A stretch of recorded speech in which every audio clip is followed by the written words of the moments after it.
छत्तीसगढ़ की विष्णुदेव साय सरकार ने धान की खेती करने वाले अन्नदाताओं को तगड़ा झटका दिया है, बड़ा झटका दिया है, जिसे किसानों के साथ विष्णु का बड़ा छल कहा जा रहा है। छत्तीसगढ़ के किसानों को अब पानी में धान डूबने पर यानी तेज बारिश के कारण फसल जो बर्बाद होती है उसका मुआवजा नहीं मिलेगा। छत्तीसगढ़ के किसानों को बीजेपी की साय सरकार ने बीमा की शर्तों में इसी साल से बड़ा बदलाव कर दिया है, लेकिन इसकी जानकारी किसानों को नहीं दी गई है। जबकि पिछले साल तक डूब के कारण फसल बर्बाद होने पर किसानों को बाकायदा मुआवजा मिलता था। क्या है ये पूरा मामला, बता रहे हैं रायपुर से हमारे ब्यूरो चीफ अरुण तिवारी।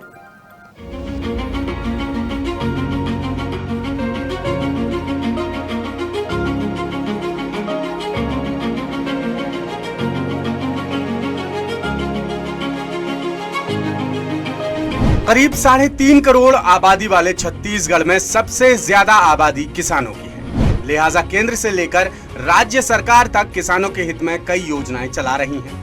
लेकिन छत्तीसगढ़ की साय सरकार ने अन्नदाताओं के साथ बड़ा छल कर दिया है, जिसके बारे में हम विस्तार से आपको इस रिपोर्ट में बताने वाले हैं। लेकिन उससे पहले कुछ जरूरी पहलुओं पर नजर डालते हैं। साय सरकार ने खरीफ सीजन में प्रधानमंत्री फसल बीमा योजना के तहत 10 फसलों को अधिसूचित किया है, जिनमें धान, मक्का, कोदो, कुटकी, रागी, सोयाबीन, मूंग और उड़द की फसलें शामिल हैं। इन फसलों के बीमा के लिए अलग अलग दर भी निर्धारित हैं।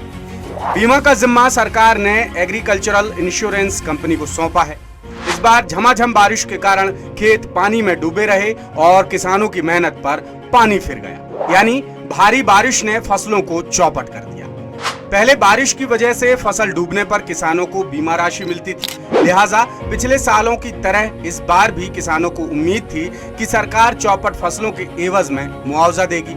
लेकिन साय सरकार ने अचानक एक बड़ा बदलाव कर डूबी फसलों को मुआवजा राशि के दायरे से बाहर कर दिया, यानी अब भारी बारिश की वजह से धान की फसल डूबने पर किसानों को बीमा राशि का क्लेम नहीं मिलता। साथ ही अब बीमा कंपनी खराब फसलों का सर्वे करने भी नहीं पहुंच रही। हैरानी की बात यह है कि सरकार ने आधिकारिक तौर पर किसानों को कोई जानकारी भी नहीं दी। जब किसानों ने विभागीय स्तर पर पता किया तब उन्हें चौंकाने वाली जानकारी कि अब उन्हें बरसात से खराब हुई धान की फसल का मुआवजा नहीं मिलेगा। करोड़ों अन्नदाताओं से जुड़ी मामले की 10 सूत्र ने गहराई से पड़ताल की। हमने कृषि विभाग में बात की तो एक सीनियर अफसर ने नाम उजागर नहीं करने की शर्त पर बताया कि छत्तीसगढ़ में भारी बारिश की वजह से कितना नुकसान हुआ है, फिलहाल सरकार के पास इसकी कोई जानकारी नहीं है, क्योंकि सरकार ने अब तक कोई सर्वे ही नहीं कराया। सरकार स्तर से ही धान की फसल का सर्वे कराने के लिए मना किया गया है। हालांकि बाकी फसलों के लिए बीमा राशि मिलती रहेगी और उनके नुकसान का सर्वे कराया जा रहा है, लेकिन धान की फसल का सर्वे नहीं कराया जा रहा है। बताते चलें कि छत्तीसगढ़ में 2024 में धान का रकबा 37 लाख हेक्टेयर पार कर सकता है, जबकि धान की खेती करने वाले किसानों की संख्या 25 लाख से ज्यादा हो चुकी है। ऐसे में सवाल उठता है कि आखिर साय सरकार ने अचानक 25 लाख से ज्यादा किसानों का हक मारने वाला बदलाव क्यों किया? कहीं ये मोदी की गारंटी पूरी करने का दबाव और सरकारी खजाने की खस्ता हालत की चिंता तो नहीं?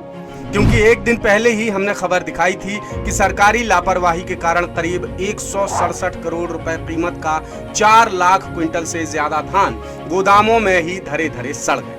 इधर 1 नवंबर से नए सीजन की धान खरीदी शुरू होने वाली है, लेकिन साय सरकार के पास धान खरीदी के लिए पैसा ही नहीं, लिहाजा सरकार 37,000 करोड़ रुपए का कर्ज भी लेने वाली है। इसलिए साय सरकार के ताजा फैसले के बाद कई तरह के गंभीर सवाल उठने लगे हैं।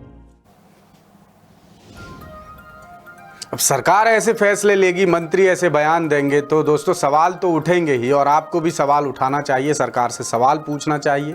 और हम अक्सर कहते हैं कि अपने हक के लिए आपको खुद लड़ना होगा, खुद पहल करनी होगी। इसलिए जागरूक नागरिक बने, सिर्फ एक दिन के वोटर बनने से काम नहीं चलेगा। लेटेस्ट, इन्वेस्टिगेटिव और इन डेप्थ खबरें देखने के लिए ज्वाइन कीजिए 10 सूत्र का व्हाट्सएप चैनल, सब्सक्राइब कीजिए यूट्यूब चैनल, लाइक कीजिए फेसबुक पेज और पढ़ते रहिए वेबसाइट www.dasudr.com।